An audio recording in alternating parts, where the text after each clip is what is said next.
Thanks for tuning in to the Football Talk Squadron. I'm Dutch. I'm Maul. And I'm Pops. And welcome to our NFL draft episode. So just before we get into it, how the draft's going to go, there's no trades because it's impossible to predict how the trades are going to go. We're going to pick who we think this team should pick, not who Mel Kiper said that they should pick. So I have no doubt. It's funny, Maul, before the camera started rolling, he was like, I've never been more excited for an episode because I do think, as Pops just said, it's going to get spicy with some of these picks. I'm sure there's going to be some retorts and some other stuff.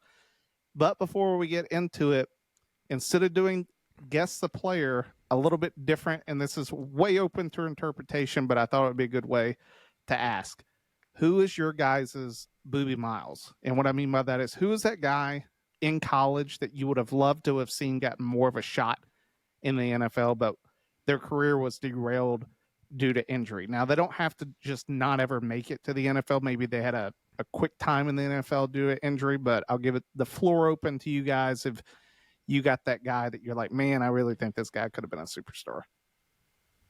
So the easy comparison for me, and it's not because of injury or anything like that. I don't really know why it didn't work out, but I think you know already is Reggie Bush. Like the absolute, I mean, just human highlight that dude was. I mean, so fun to watch in college, and I really can't come up with a super good reason like why he didn't pan out the way he did in the NFL. And not like, oh, he was good and then just kind of was like, he kind of just disappeared. You know what I mean? Like I was really shocking for someone of that level of that caliber to really just not have that much of a career. I feel like the Saints took him, and when they took him, they didn't know what to do with him. Yeah. It was like which now I think we know Sean Payton sort of sucks as a coach until he shows that he can do anything else. What about Drew Brees? It's one of those ones I go, man, looks like coaching just didn't know how to utilize like a tremendous athlete. Who you got, Pops? Yeah, Reggie Bush obviously was at the top of my list too. And the next person that I could think of, like in the most recent time to me, would be Todd Gurley. I mean, he had such high potential. Ironically enough, again, another running back, we're talking Boobie Miles here. If you wanted to win, you put Gurley in. And, like, he was great until that knee just kept shattering, dude. And we saw it. He's out of the league by 28, and at least he got a bag. But, we never saw him to the full potential. And I think he was a 100% Hall of Fame talent that just never gets to play out, just the same as Reggie. We didn't get to see all the way through. He's still in his 20s. That mind-blowing. Those comparisons that keep coming out that are like him and Derrick Henry. Are like the same age is just wild to me. Yeah. For me, I thought that Maul was going to say this, but I'll say it. It's Bo Jackson. Bo, to me, the only other guy that, it's funny since you said we're talking about running backs, the other guy in college that just, I was there live when it happened, Marshawn Lattimore out of South Carolina. I'm like, that dude was a beast of a running back. I think he would have done very well in the NFL, but those two leg injuries were just like gnarly. So dark horse, and I know we've talked about this, you and me, Dutch, talking again, big running backs, Michael Bush from Louisville. You remember him? Like, he was fun to watch, dude. I don't think he was like the most explosive talent in the world or anything like that, but I just remember he was real fun to watch at Louisville.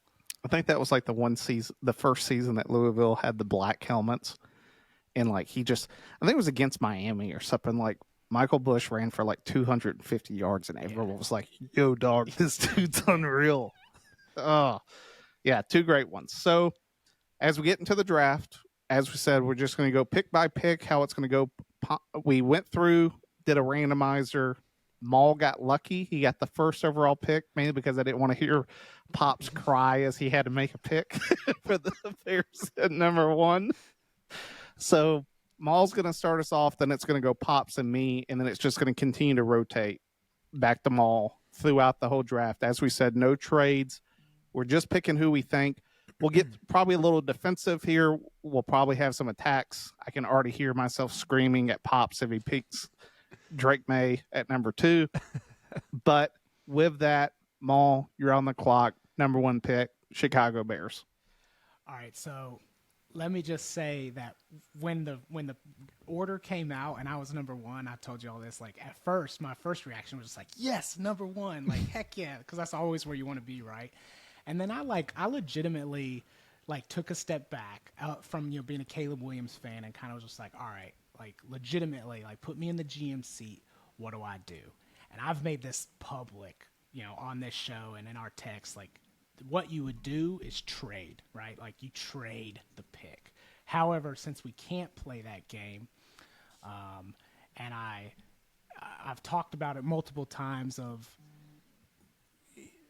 dudes they rarely succeed when they come in and have to be the number 1 guy. So since we're not trading, I'm taking Caleb Williams at number 1 with even the thought process of like in real life, I don't even think that's that bad of a play, right? Because he doesn't have to come in and just save your franchise.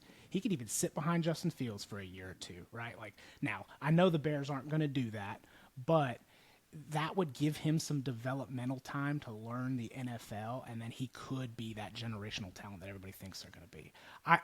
I will say I really, really contemplated. I've really contemplated and just going Marvin Harrison just right from number 1 and throwing y'all's strategy completely off, just total wrench in the cog there. But it's too easy of a pick here without being able to make trades. Like you got to take CW at number 1. It's hard not to pick CW, and it's mainly because with that number 1 pick, you want someone that's going to touch the ball the whole time. Like as good as Marvin Harrison Jr. is, like the only other guy that if I was sitting with the Bears number 1 overall pick, if I thought that they were going to stick with Fields, which I don't think they do, and I don't think any one of us think that they're going to stick with him, I probably would take like Joe Alt, the tackle, to give him some help on the line. But outside of that, I want to hear if Pops is sad. Like, what's your feelings, Pops? Are you just devastated now? Yeah, close. This is going to be about a month from now. Yeah, March 13th. When the everything opens up for the NFL. This is going to be a long week. I've been texting with you guys, and you guys already know it. Like, I'm coming to the terms that they're going to draft Caleb Williams. Do I think that's the right move? Man, there's so many different things that go into this. I know Caleb's talented, but is he a leader? Justin's got that locker room. The fans in Chicago want Justin, just build around him. Like, there's so many things, that I hate as Ryan Poles to have to decide on. Like, I would not want to be in his situation, because here's the thing. The Bears, I've mentioned it. We're 7-10. We blew 3 games that we should have won in the fourth quarter. They would have been a playoff team, and we wouldn't even be having this discussion right now, had those outcomes came out. Was that Justin Fields' fault? We fired the offensive coordinator, things like that. But does it come back on Fields? Dude, I saw a stat the other day. Fields in the second half has the same stats as Zach Wilson in the second half. And I saw that, and I was like, that's kind of scary to see. And, in that aspect, you're like, he's such a much better athlete. But if those are the stats, I mean, you got to try to beat those assumptions. I guess there's no hot moms in the stands in Chicago. Yeah. Nothing but a bunch of old dudes in their midlife crisis just hanging on to the 85 Bears, eating sausages. But yeah, man, I'm coming to grips that CW is going to be the future guy in Chicago. And personally, I'm sitting indifferent right now. I like Fields as a dude. He's very talented, but I definitely see the upside of the arm talent that CW can bring, because he's more accurate than Fields. I'll say that 100%. But Fields is more athletic, so it can go either way. Well, since you just had that, where are you going number 2 for the Commanders? Yeah, we laugh at this all the time. The North Carolina quarterbacks are the exact same dude. Like, they copy paste every single season, and you've got it started with Trubisky, and then we got Sam Howell, and now we're talking about Drake May. And like, for me, I'm not taking Drake May if I'm Washington, because I look at Sam Howell and I'm just like, this dude has not done anything. Like, he's got the same numbers, terrible record. Like, he wasn't able to continue, he wasn't able to have the success from a win column that you were looking for out of this guy that's supposed to be a top 5 pick. And that's kind of huge to me as well. Like, I understand Caleb is kind of in that same boat. They had a pretty bad year at USC. But my second pick, I'm going with Jaden Daniels. That would be who I would take. They got Cliff Kingsbury. Cliff running the offense now. I think a quarterback like Jaden would fit into his offense. I'm surprised with that pick.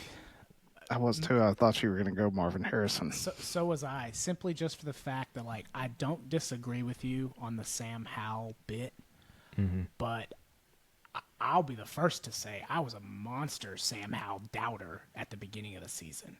And I won't say that he's, like, great by any stretch of the imagination, but he seriously surprised me with some of the stat lines he was able to put up. And although, again, their win-loss column wasn't good, he kept them in games, like, more than they deserved. I applaud you for not taking Drake May, because, again, you're just replacing the same guy. Like, you're getting no different result there. I think, though, that, again, this is one of those situations that, like, even though Sam Howell is not great, I don't think the quarterback is like it's like the Brown situation. Like, you can just keep drafting another slightly better guy, but it's not really going to do anything until you kind of fix the rest of that team. So I thought you were going to go with Marvin Harrison. Yeah, I mean, part of the reason why I didn't was, they're bringing in the whole new staff, and so they're able to get the guys they want. Like, if they're looking at a 5-year approach, they'd be like, I can shun every single dude that's on this team to an extent, and I go get my guy that I want playing quarterback and build from there. Yeah, I mean, I think Jaden Daniels is better than Sam Howell. It's one of those, like, how does it translate to the NFL, and what happens there? Because now you've got a different conflict going on, and the rest of your team is essentially the same. Yeah. Which, I mean, I appreciate it, because with me sitting at number 3 with New England, I'm of the opinion that New England, I think that they really do either go wide receiver or offensive tackle. For me, I'm taking Marvin Harrison Jr. The Patriots, like, I'm not saying that Mac Jones is the guy, but he is a first-round talent that you spend a pick on. He's still on a rookie contract. Get him some better help. Like, I just look at their wide receiver core, like, mainly because I remember last year, Maul was like, who should I go grab in fantasy? And I was like, well, the Kendrick Bourne didn't look bad. Like, he had like 1 week where he like put up some points, but then outside of that, it was like, Maul's like, dude, this was a terrible pickup. He sucks. Like, they don't have anybody. Like, they got Hunter Henry and Mike Gesicki, who are both unrestricted free agents right now. And outside of that, when you look at their wide receiver room, they don't have anybody. Like, and this is a pick for me where it's like, build the squad and use the pieces that you. New England's always sort of been good under the Belichick era of building a team, and then they find a QB. They happen to find theirs in the 6th round. I think that's what New England should do. So I'm taking Marvin Harrison Jr. to go be a Patriots and at least give whoever they put in at quarterback a weapon to throw to instead of just having no one. Do you think they actually do that? Like, let's say the draft rolls out like this. They go Caleb Williams, Jaden Daniels. Do you think they do that? I think they take Joe Alt, the offensive tackle from Notre Dame. And I was really close to doing that. The issue is that I think for a first-year head coach, like, you want to just like have some improvement. And yes, offensive line helps. It doesn't help when you don't have any wide receivers. Who knows what happens like in the draft and in free agency of them being able to go get someone. But like I also sit back and I go, I can honestly see them shaking it up and being like, I'm not taking Drake May. Like I know that people are high on him. You think they just stick it out with Mac Jones then? Him or you know, you have other guys that are going to be available. Like Fields is going to be available. Kirk Cousins is going to be available. That's fair. I hate saying this, but Russell Wilson, from a standpoint of he's already getting paid $37 million this year, like if he's willing to take just $1 million salary, like as the Patriots, I go, yeah, I'm going to do that. Like Yeah. he didn't have statistically a horrible year last year, Russell. Yeah. That's just sort of how I see the Patriots and what I would do if I was the GM. But there's no chance that I'm taking Drake May. Yeah, that's a great point. I think it's going to depend on what kind of moves they can make prior to the draft. Like if they can kind of lock down maybe one of those senior quarterbacks and kind of have that like, hey, we're going to get away from Mac Jones, but we've got a replacement. He's not our forever guy, but someone that we can trust to just throw the ball. Yeah, I think that's a good pick. Who you got number 4 with Arizona? So, it's funny. We've talked about this as far as like quarterback play, just in general, the last few years has just been slipping. I felt like every team, like as I'm doing my research and getting down to each team, I'm like, oh yeah, they need a quarterback. Oh yeah, they need a quarterback. Yeah, they need a quarterback. And you like quickly run out where you're like, dude, I'm not taking like JJ McCarthy at number 4, whatever. Like everybody needs a quarterback, it seems like. That being said, I think the Cardinals just stick it with Kyler Murray. Like it hasn't been that bad, even though, we would probably like to disagree, but there's no way I think that they move off of Kyler right now. If for whatever reason in the real draft, if Marvin Harrison's still there, I think it's an absolute steal there for them to get Marvin Harrison at 4. But I do think they need to build around. They need help on the defensive side of the ball, but again, this high in the draft, it's hard not to just take the flashy, something that's going to get you points on the board. So I'm going with Malik Neighbors out of LSU since, and this is almost like the North Carolina quarterback situation. Right now, dude, like LSU is just an absolute receiver factory. Like, yeah, they're all just coming out with the same just monster talent and immediately making whoever is throwing them the ball look better. So I think it's a fair pick to give Kyler some help. And then even if Kyler doesn't work out down the road, they've at least now got this guy to whoever they do bring in later as an absolute weapon. I think, you go back to the Jaden Daniels, like he wins a Heisman. It's very reminiscent of Burrow. Like both of them had a year at LSU, and then the following year they put up really gaudy numbers. And it's like, well, who was Burrow thrown to? Oh, Jamar Chase and Justin Jefferson. Exactly. And you got Neighbors, who's sort of the clear-cut number 1. You got Brian Thomas, who's the number 2 wide receiver in LSU. It's like he doesn't put up those Heisman numbers without really good wide receivers. So I think it is like he's a highly touted. I even heard Steve Smith said that he looks at it and he's like, I think everyone thinks Harrison Jr. is the number 1 clear cut. And he's like, dude, Malik is on par, if not better in some categories than Marvin Harrison Jr. Dude, and side note, whatever Steve Smith says about wide receivers, you listen, because that dude, he knows ball when it comes to these. You saw the Cooper Kupp clip and all that. Oh yeah, in a pretty. Oh, y'all are about to find out because I'm gonna draft someone late in the draft that y'all have never heard of before. That he was like, dude, this dude's gonna be good. Yeah, whatever he says, pick that guy. So. And also, he's not afraid to fight you on the field. Just ask Jerry Jeudy if he knows what he's talking about. All right, Pops, you're sitting at number 5, starting the Harbaugh era with the LA Chargers. Who you got? Man, I'll tell you what. It's again, you go back to what Maul was alluding to with the last draft. Like, is it too soon to start going on the defensive side? And I think this is a time for if Neighbors was still on the board, I think Neighbors would end up there because they need help with the wide receiver. But since Maul just took him, they also need a tight end. So I think this is where we could see Brock Bowers coming off the board.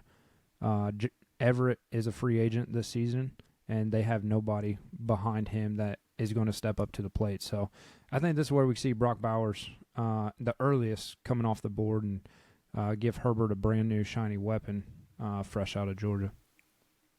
I love this pick. And the reason I love this pick, Kansas City gives up their best wide receiver in Tyreek Hill, and they win back-to-back Super Bowls. Yeah. I'm not saying that Bowers is going to be Travis Kelce, but I think it shows that when you have a good tight end who like creates a mismatch and gets open, like, and everyone knows Mahomes is going to Kelce, and Kelce still does it. Everyone's known for the past 3 years that either Stetson Bennett or the kid that they have right now was going to Brock Bowers, and still no one could stop it.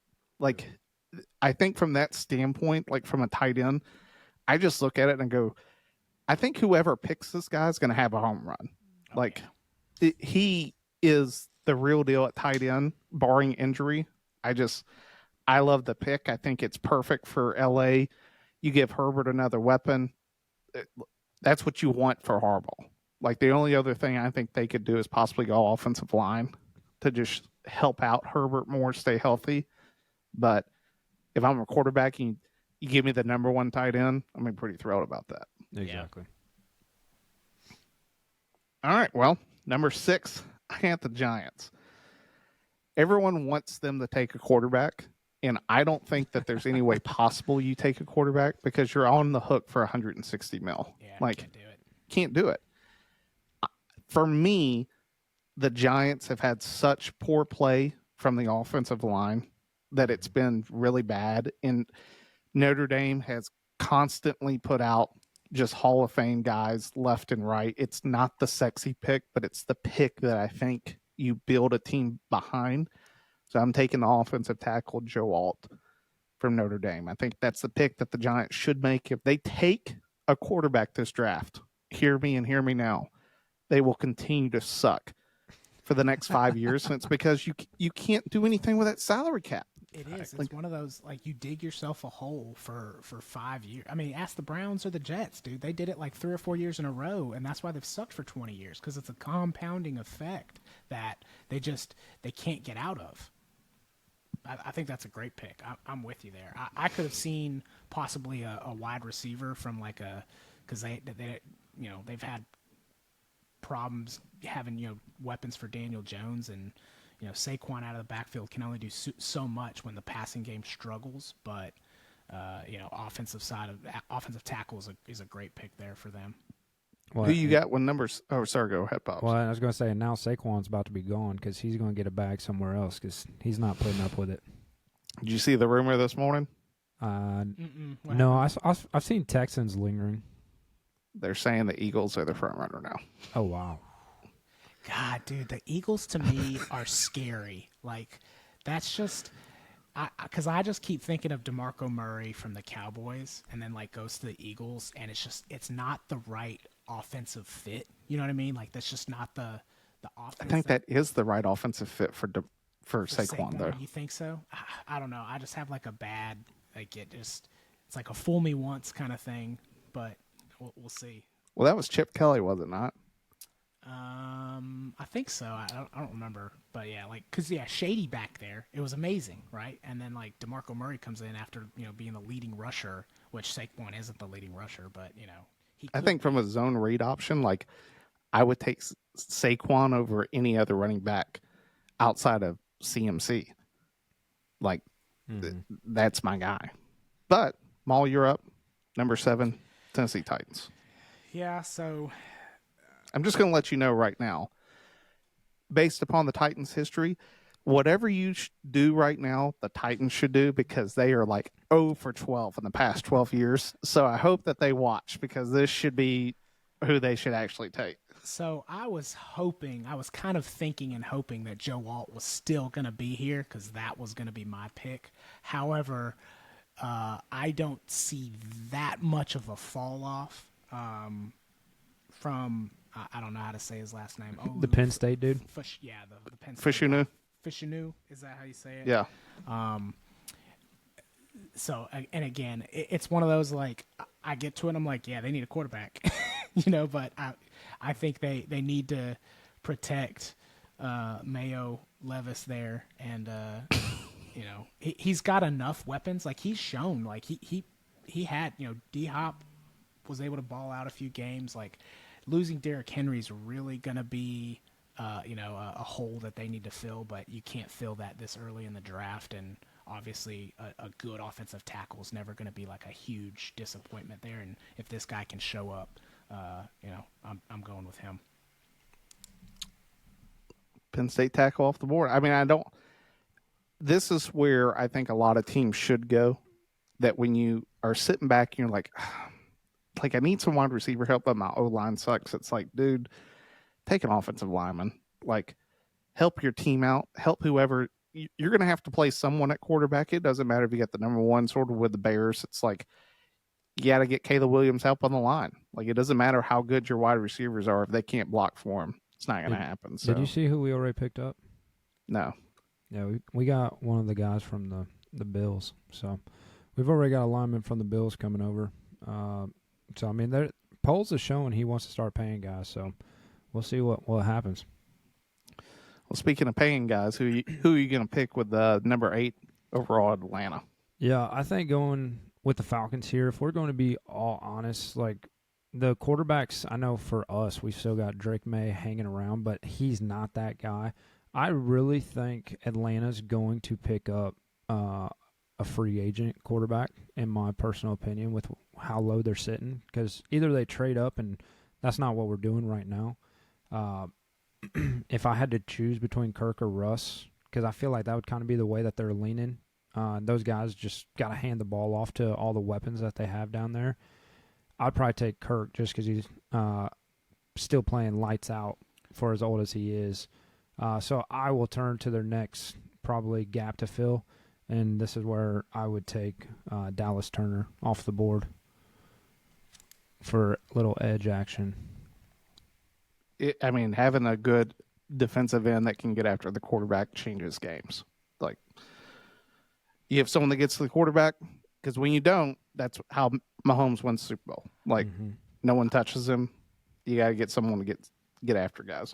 So, I mean, this is all just, conjecture at this point, but I've heard that Fields is going to be the guy down in Atlanta. Like, they're going to trade with the Bears, and they're going to get Fields.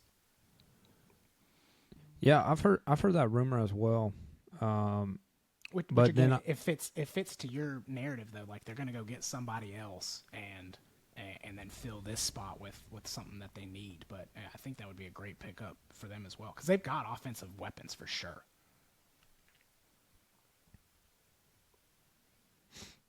Yeah, I mean, I sit back and if they can get Fields or Cousins, it solves so many problems for them that I think, as Pops alluded to, going in free agency, sitting at number 8 is going to be far better for them. I think the big question with Fields is how much do the Bears want?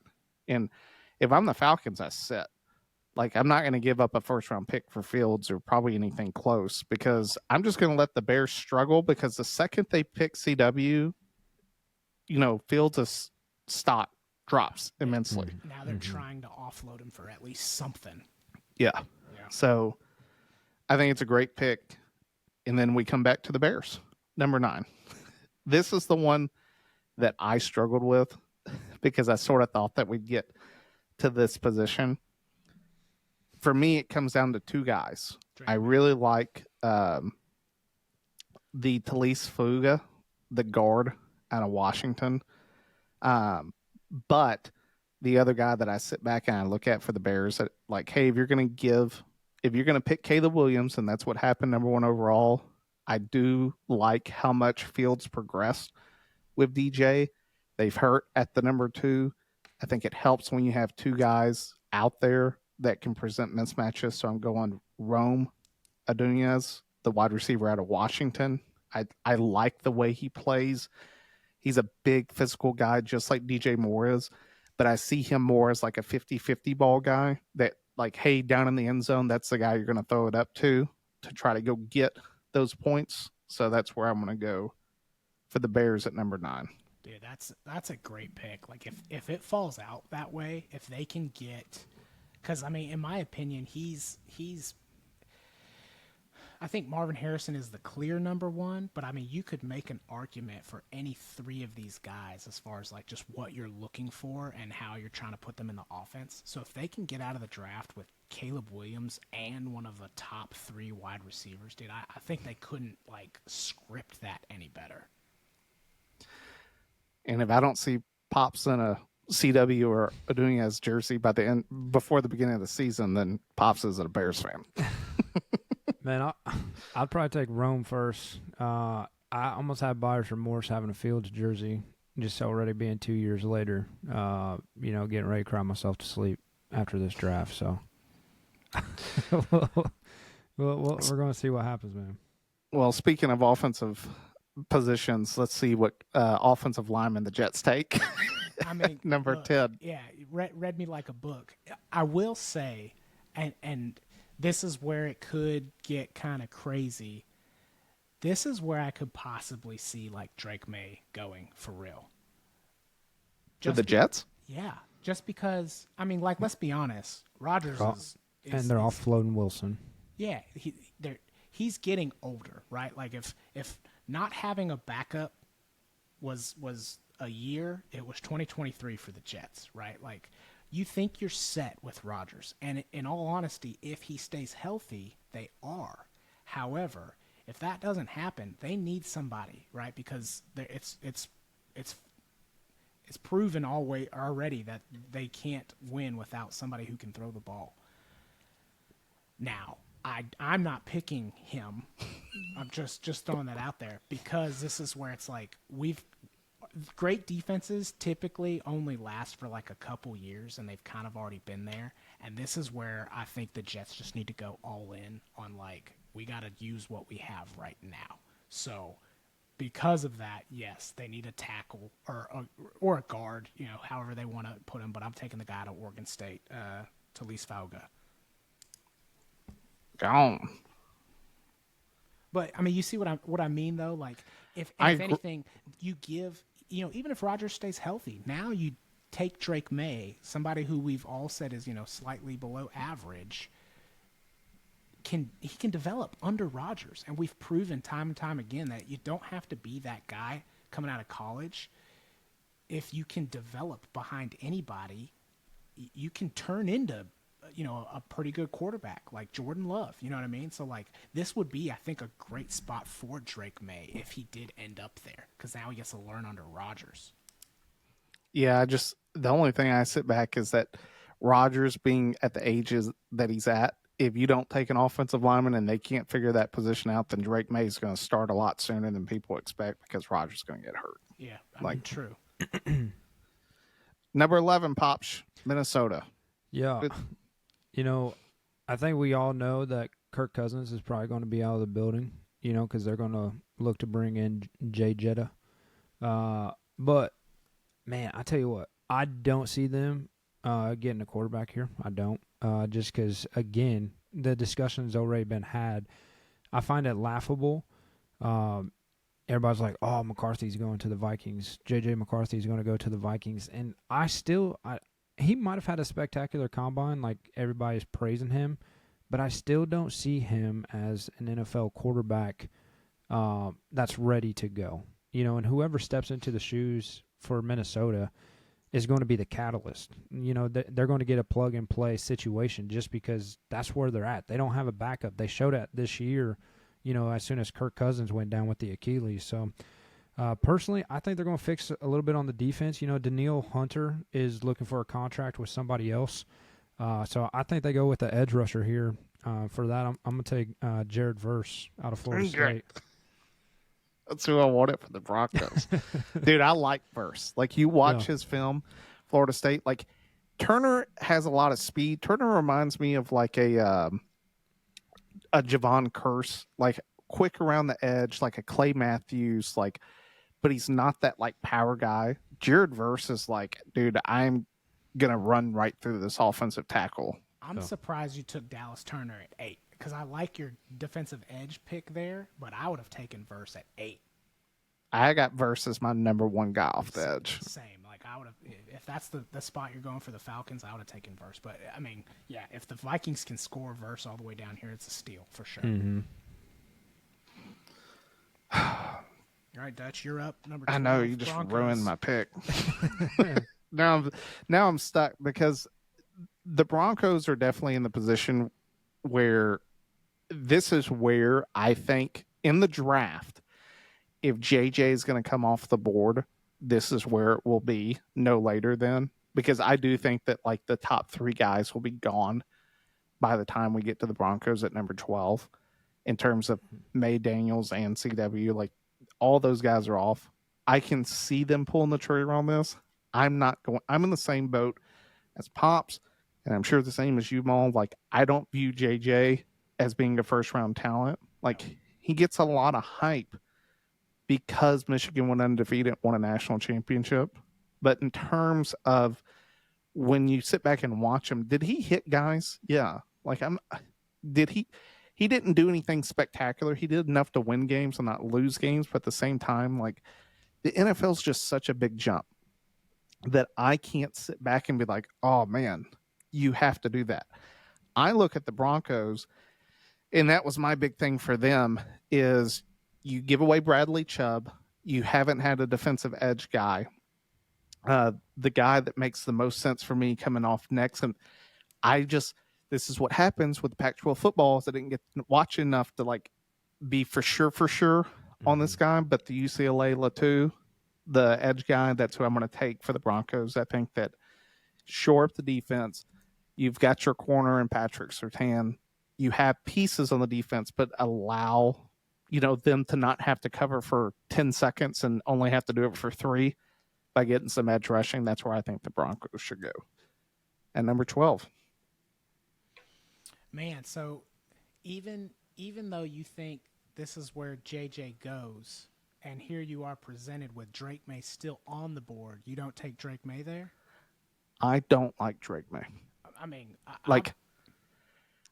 I went back and I watched UNC lose to Virginia. Virginia's terrible. Terrible. Yeah. UNC's undefeated, top 25 team. Mm-hmm. I think they were picked by like 23 points. And they blow that, and you watch that game and you watch how quickly Drake May is like, he's a great arcade quarterback. And what I mean by that is like, when he first reads there and it's wide open and he throws, yeah, he can make the throw. Like, and that's what I feel like Mel Kiper loves, is he just looks at it from like, when he's on his pro day and all the variables are correct and he knows his wide receivers, can he look good just like Zach Wilson? Yeah. But when guys are like rushing and his first option's not there, and then it's like, what do I do? Dude, that kid looks lost. Like, and he throws off his back foot. He threw some ugly passes that you were just like, dude, in the pros, this is for sure picked. Like, that's just where I'm at. Like, it's one of those ones where I don't want to be forced to take a quarterback for it to be an experiment that fails. Like, I'd rather go get a guy that I truly do think can help the team better than someone that is a question. Well, so I'm here sitting at the Raiders, and again, I'm like, they need a quarterback, right? And again, I don't disagree with anything you just said, because I'm kind of in the same boat as with Drake May. Like, I see the exact same thing. But that being said, you're taking Drake. All that being, I mean, I did not plan on taking Drake May here. I thought Drake May would be gone at this point. I think we're all on the same boat, so he's falling lower than like what I think he actually happens in the draft. But in all honesty, like, if the Raiders get to this point and they're staring Drake May in the face, like, do you think they pass on him? There's no chance, right? And like, this isn't a pick of like what I think they should do kind of thing, but like, again, if you're putting me in the position of like, I'm the Raiders, and it shakes out the way this just shook out, and Drake May is still there, dude, I'm sorry, like, I'm taking Drake May. May's off the board. This is what I'll say about him going to the Raiders. He has plenty of talent surrounding him. Yeah. Like, I don't think that The only chance that Devontae leaves is if that number 10 overall pick goes to the Raiders for Devontae. Like, I mean, could they use an offensive lineman? Sure. Could they use probably an interior guy? On the defensive side, also sure. Like they're definitely not a put together team. But again, it's just how do you pass on Drake May if you're the Raiders here when Jimmy G ain't getting it done and Aiden McConnell is not either. You know what I mean? I understand. Which brings us to 14, New Orleans with Pops. Yeah. So they're stuck with Derek Carr for the next couple of years just because they restructured his deal to give him all the money on the backside. And that man, he can't move in the pocket. I think they go offensive line in this area. There's a lot of questions surrounding Mims because he didn't play a whole lot at Georgia. I think he only played like 8 games starting. So I think they go a little bit further down the board for offensive line, somebody who's got more time actually playing, and I think they're going to go with Tyler Guyton out of Oklahoma. I really like Mims. He's my number 3 guy. I know he's been hurt, but from like an athleticism, I totally get where this he's a freak. Yeah. And it's going to be highly contested because the offensive tackle from Oklahoma, I sort of hate the combine, but it throws these like questions in. He didn't test great. And so everyone's sort of like, I don't know, which will help some teams later in the draft that he's going to be sitting there like, oh yeah, I'll take this dude. Like I'll take a chance. So dude, if history's proven anything and you have a chance to take somebody from Georgia that is on offense or defensive line, you take them. Like they're going to produce because they're absolute gargantuans. Yeah, they've been home run picks here lately. You can't argue with that. Which brings it to 15 with Indianapolis. For me, I would love to have taken a wide receiver if one of those guys was up there. I know they just went and re-signed Paris Campbell to a 3-year deal. I look the next guy on my list in terms of who I have ranked. It's between Brian Thomas and Adonai Mitchell. However, I think from the position of cornerback, one hasn't come off the board. I really like the Quinyon Mitchell out of Toledo. Like he's really physical. He's a good cornerback. I like the way he plays. I watched a little bit on him. My next guy for corners, Terrion Arnold, just because I watched him in Alabama so much. I know this is there's no chance that I'm taking the white kid out of Iowa. Just because that hasn't happened in like 20 years. So I'm going to go with history on that. So I'm going to take Mitchell out of Toledo at corner for the Colts. Okay. And then up to Pops, Seattle, or excuse me, Maul with Seattle. This is me. So this is where we're starting to get into the like you can only forecast so much, and now there's like all these wrenches. So Seahawks are tough. Again, they need a quarterback. They did restructure Geno's deal, so yeah, but Geno's, he's not the guy. He's not their future. Now, at this point, there's nobody that you can take that is your future. Because I'm with you. Like, I don't think JJ is a first round talent. If they could get lucky and pick him up maybe like late 2nd round or 3rd round even, I think that would be a fine pick to let him develop. But there's no way I'm taking JJ here in the 1st round. Seahawks are tough. They need some offensive line help. They're losing some defensive guys. I don't think there's any linebackers really in this draft. They're worthy of a number 1. So I'm gonna just stick on the defensive side of the ball though and give them some help, and I'm gonna take Terrion Arnold. Corner out of Alabama. I mean, having a secondary helps, like, especially when you're having, I think, sort of an easier division outside of Matt Stafford. I get the 49ers are defending NFC champs.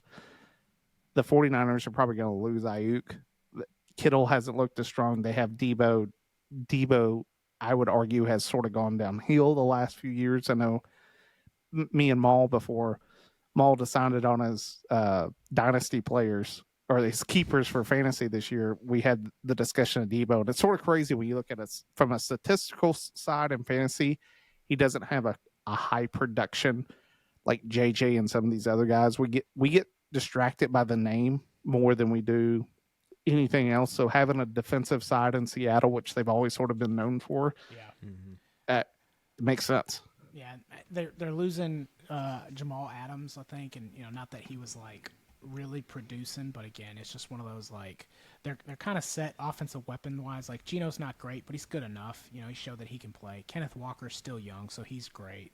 They've got Tyler Lockett, DK Metcalf. Like they're good, kind of on the offensive side of the ball. They could use probably some linemen, but again, at this point, the good ones I think are kind of gone. So the next kind of best guy up is a position they also need on the defensive secondary. I really think they need a linebacker, like a really good linebacker to control that middle. There's just not one in this draft, in my opinion.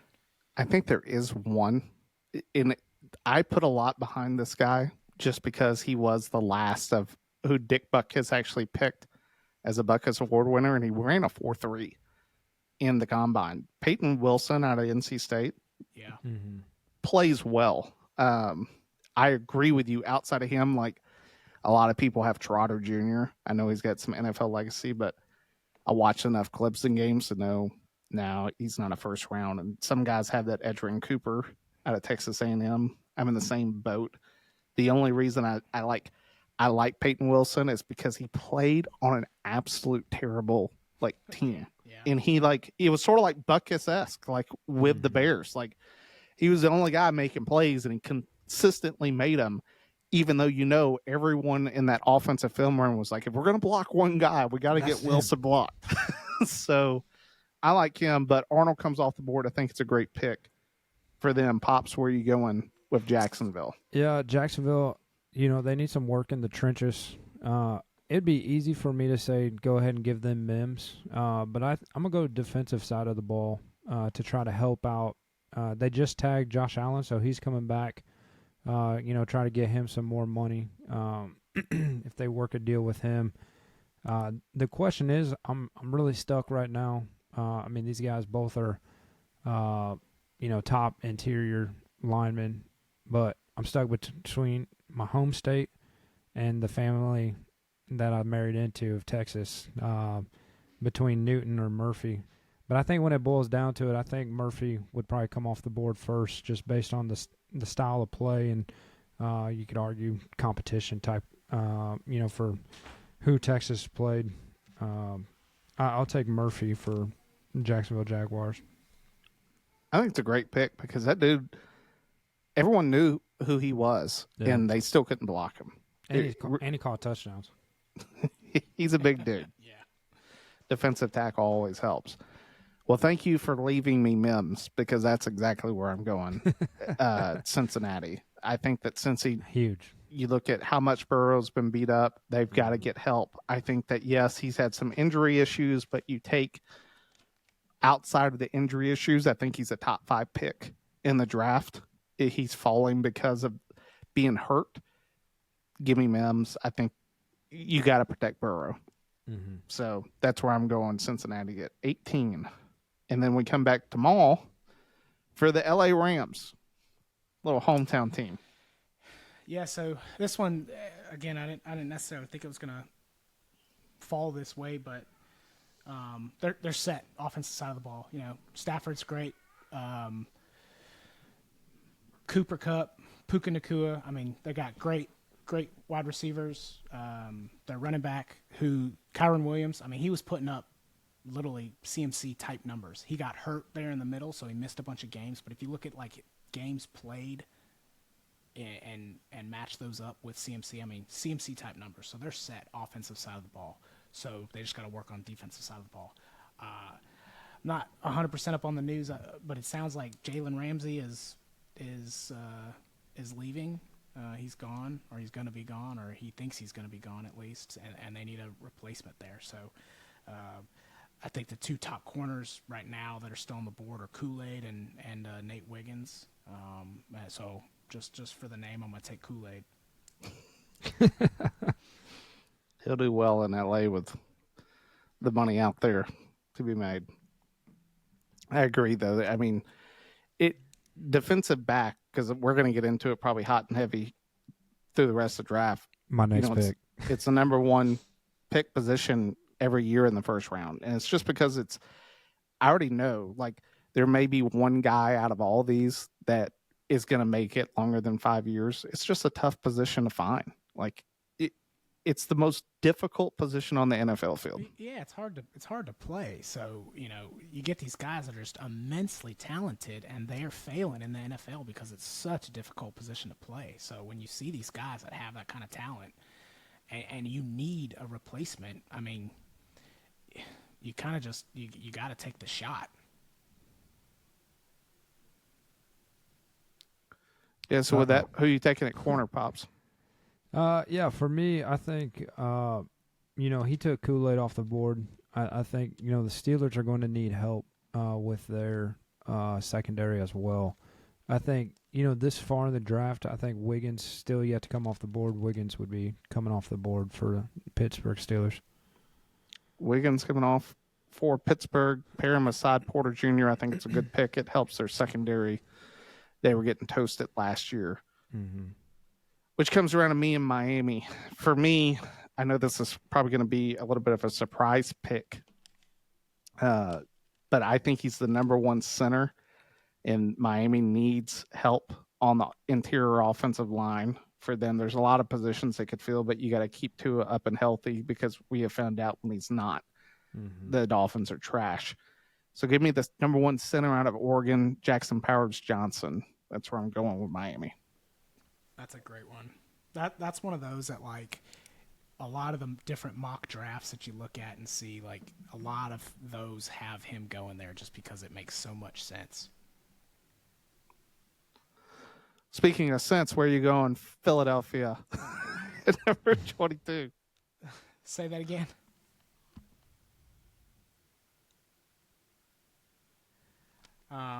So again, I think they're set offensive side of the ball. I think their biggest weakness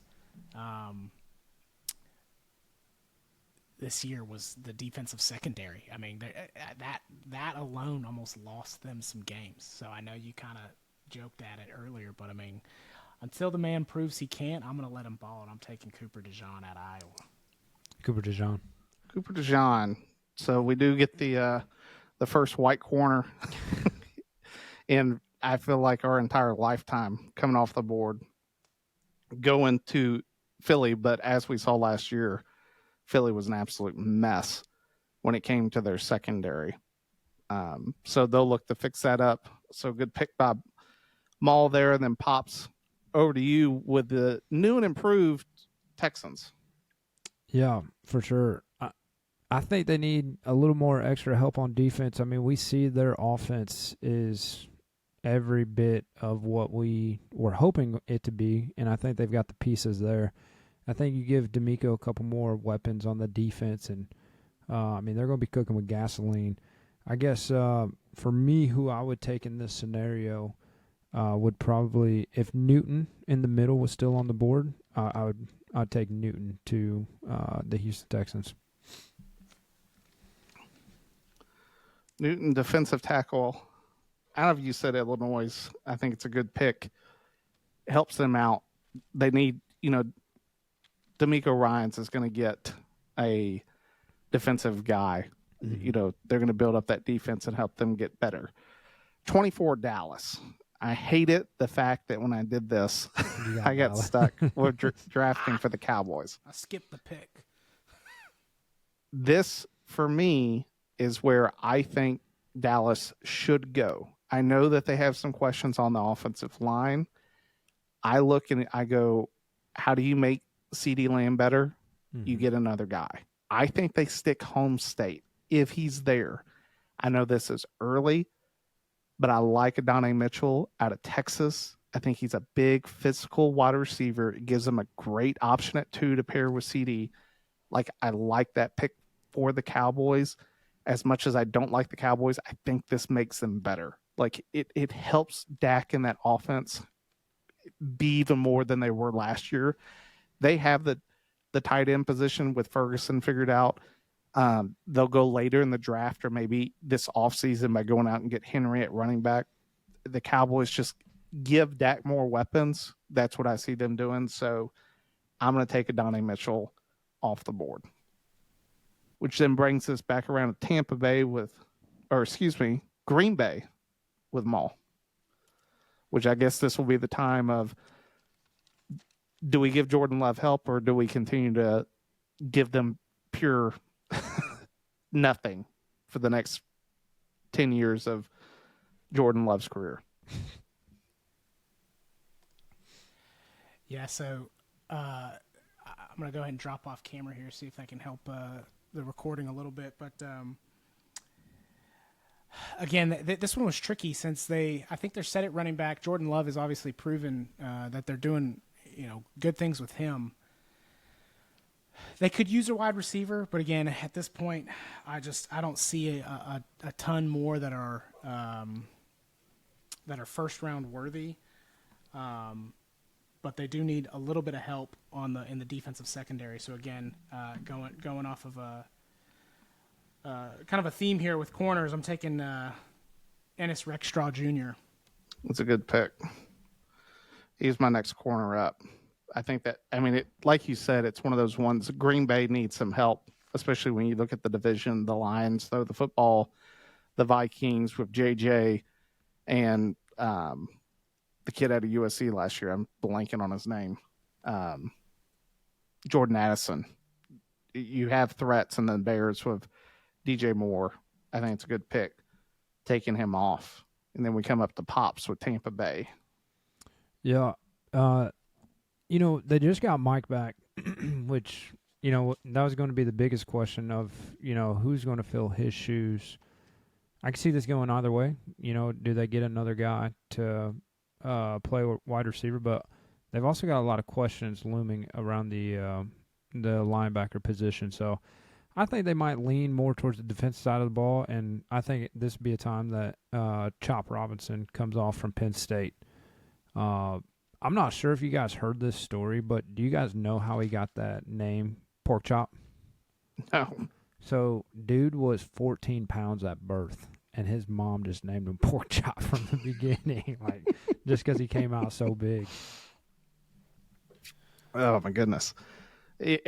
I'm sitting there and I look at that, and for me, coming up with Arizona, this is one that I sit back and him being on the board, I don't really like him in the top 10, and I really don't like him at tackle, but I think at a position of guard, he does a lot better at his position. He's a big physical guy, is J.C. Latham out of Alabama, and I think for the Cardinals being able to pick him this late helps Kyler Murray. It gives them more up of what, they get Neighbors at 4.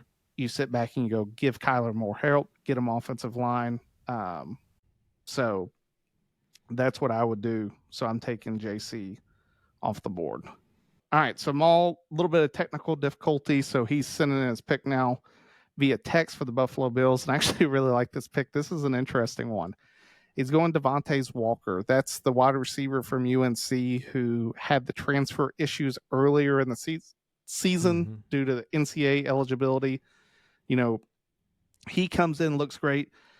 You look at the Bills wide receiver core, who knows how that's going to play out, this offseason with Gabe Davis. I know Stephon Diggs is still on the hook. I know me and you both have talked about it, that I personally am like, dude, get rid of Stephon. 100%. I think he's been more of a burden than he has a help as a number one guy. So that's where, I like this pick. You start opening up youth to him. So yeah, give me that. Then with you, Pops, you're taking Detroit. Yeah, with Detroit. We talked about it on the episode of what every team needs, and obviously, what was the one thing that killed Detroit? It was secondary. Yeah, they're secondary. So I can see this be a good time to get a decent guy. on their secondary. I think they looked at Georgia's Kamari Lassiter, to bring him on board to the team and try to help that secondary to at least stop passes, man. Like, stop Nick Mullins from lighting you up for 300 yards.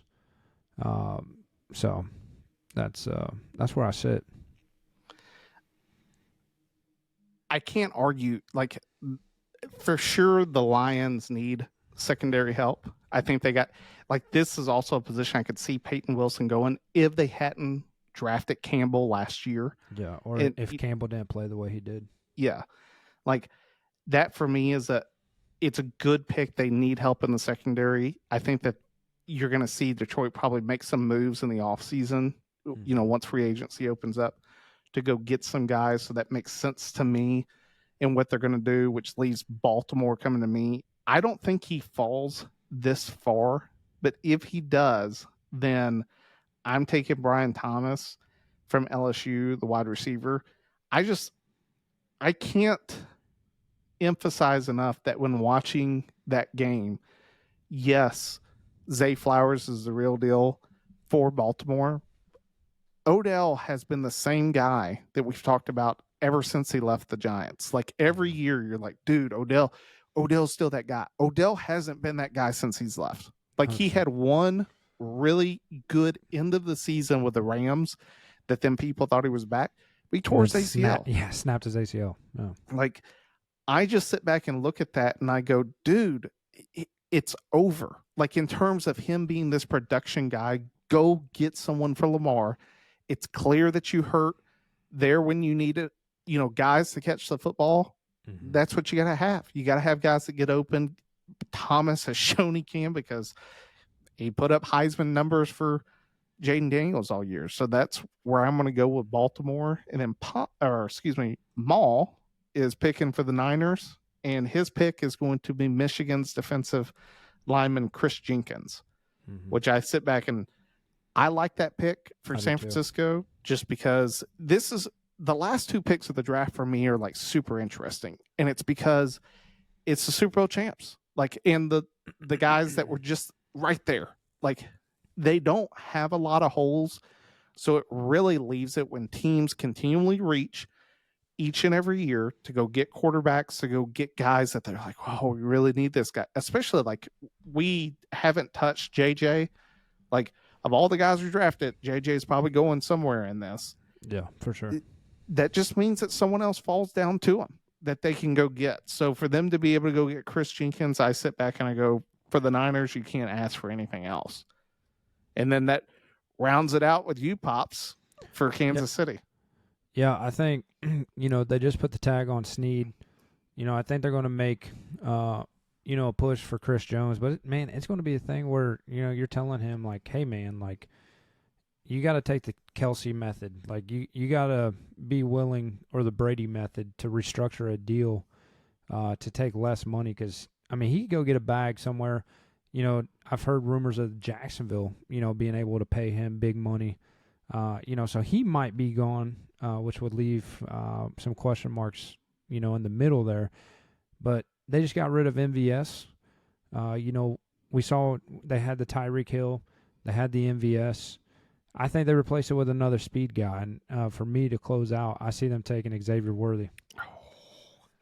I was wondering if anyone's going to take him after the 40 that he had, just to see. He is up. He's on my.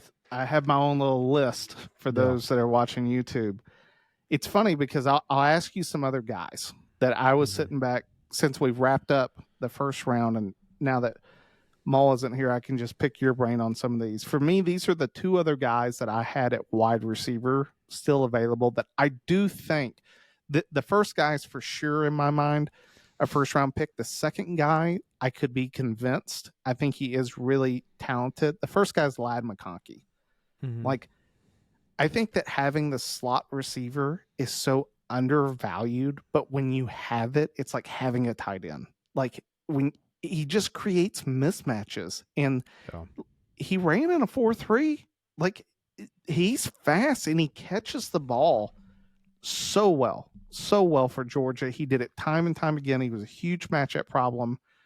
I like him. And the other guy that I had was Roman Wilson, little scat back wide receiver for Michigan.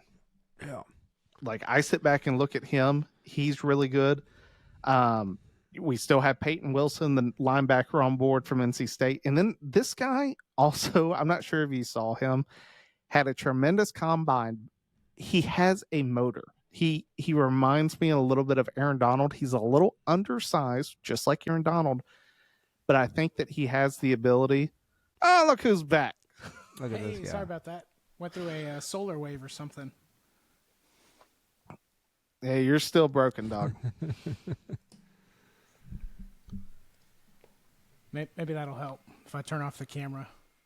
Yeah, well, so we wrapped up the draft. We were going through some. So you took Chris Jenkins, and then Pops for the Chiefs took Xavier Worthy. I was wondering when he was going to come off the board to and went very last pick of the draft, give them sort of their Tyreek Hill speedster out on the outside. We were just sort of talking about the guys that I had on my list, and if you guys have some guys on your list that are still left over, like two of the wide receivers I had left over were Ladd McConkey and Roman Wilson.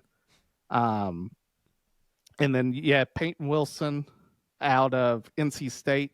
But the guy that I was talking about, the little Aaron Donald guy, I'm not Braden Fisk out of Florida State. Dude, like, go watch that Louisville game. Go watch him play throughout the year. That dude was a terror in the middle of that defense. It's interesting because you don't know. Like, they have Verse. They had so many guys. Like, was this guy that good? I just like the motor. Like, I think that when you go like that, it's something that I think any NFL team's like, I can work with that. Like, if you have a motor, go for it. It's someone there. Who else was left on the board for you that you sort of sit back and go, I'm sort of surprised that guy didn't come off? I mean, I think for us, like, I look back at how we just drafted, and I know Drake May eventually fell off the board, but for me, like, you know, the quarterback situation, we never talked about Penix. We never talked about Bo Nix. You know, we weren't talking about Spencer Rattler. Like, there's guys that have the decent talent that I believe would be fantastic backups. You know, they'd be just primed to sit behind somebody and just learn for a couple of years before they take the reins. But then also you look at the guys like Nix and Penix that have been around forever, you know, and already 24, 25 years old going into this draft. And it's like, do these guys really even have, you know, the brake pads on their legs left over to, you know, be able to handle the abuse of the league? So I think that's going to be surprising to see how that actually shakes out in the actual draft of where these quarterbacks end up sliding to. The thing with Penix for me is when you go back, and especially the national championship game, that just, it highlighted on a national stage. Does he throw a pretty football? Yeah. Is he like Joe Milton sometimes? Yeah, because just inaccurate. Like, he had Romadunio's going down the field on a fourth down. Like, you got to get it to him, and he overthrows him. It's like, dude, that's like worries me, just because, like, dude, NFL corners are amazing. Like, every year, out of all the corners, you're only getting a handful that are going to the pros, and they're the best at what they do. They're going to eat his lunch with some of those throws. Like, and turnovers are killer. Like, that there's no quicker way out of the league than turning the football over at the position of quarterback. That's like what worries my Penix. Bo Nix, it's one of those ones where I'm surprised he's in his 20s. I feel like the dude's like 33 years old for as long as he's been in the league. I just sit back with him and I go, if you haven't proven that you should be a top 10 talent by now, sitting for as long as he's played, For sure. it drives some questions for him. Can I see him going to like the Raiders? Yeah. Can I see him going to like Seattle or some of these other places that you're just like, he fell deep enough into the draft that a team's like, we'll take we didn't think he was going to be here. And a team make a dumb decision. Yes. Teams do it all the time. Like, they make terrible decisions. And that's why I'm more surprised. I get why Maul took him sitting at 13 with the Raiders, but then after that, like, we didn't touch a QB. Yeah. Which is the way I think it should be. Like, you don't have to reach. You can go get guys that help your team, that are starters, that make everyone else around them better, and you can figure it out either through free agency or the following year with a quarterback. Like, it's just not a position that you have to continue. But outside of that, what else are your thoughts?